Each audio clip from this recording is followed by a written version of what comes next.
दोस्तों नमस्कार। आज आपको एक ऐसे राजा के बारे में बताते हैं जिन्होंने सृष्टि से सांपों के संपूर्ण विनाश की प्रतिज्ञा ली थी।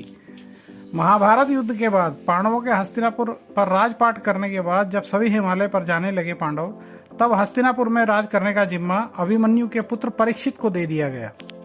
राजा परीक्षित एक बार शिकार खेलने गए, तब वह ऋषि शामिक के आश्रम से जा रहे थे। ऋषिवर उस समय ब्रह्म ध्यान में आसन लगाकर बैठे थे।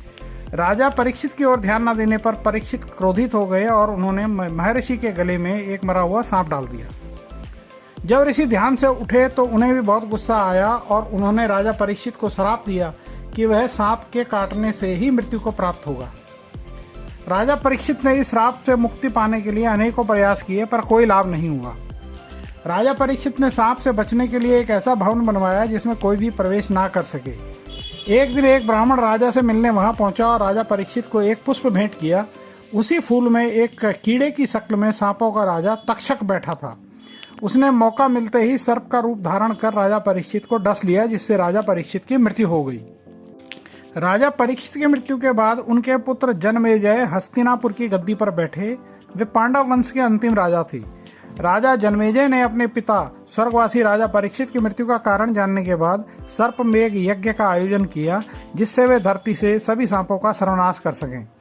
उनके द्वारा की जा रहे सर्पमेघ यज्ञ के प्रभाव से ब्रह्मांड के सभी सांप यज्ञ की अग्नि में स्वयं आकर गिरने लगे। तब सांपों का राजा तक्षक अपने प्राण बचाने के लिए सूर्यदेव के रथ से लिपट गया। अब तक्षक अगर हवन कुंड में जलती लपटों में गिरता तो रथ के साथ लिपटा होने के कारण सूर्यदेव भी रथ सहित गिरते और उनका हवन कुंड में गिरने का अर्थ था सूर्यदेव के साथ सृष्टि की गति भी समाप्त हो जाती और दिन रात का चक्र भी समाप्त हो जाता। अब सभी देवताओं ने राजा जनमेजय से इस यज्ञ को रोकने का आग्रह किया, जिससे सूर्यदेव और सृष्टि की रक्षा हो सके। लेकिन राजा जनमेजय अपने पिता की हत्या का बदला लेना चाहता था। उस समय आसिका मुनि को बीच में हस्तक्षेप करना पड़ा। मुनिवर के पिता एक ब्राह्मण थे और माँ एक नाग कन्या थी।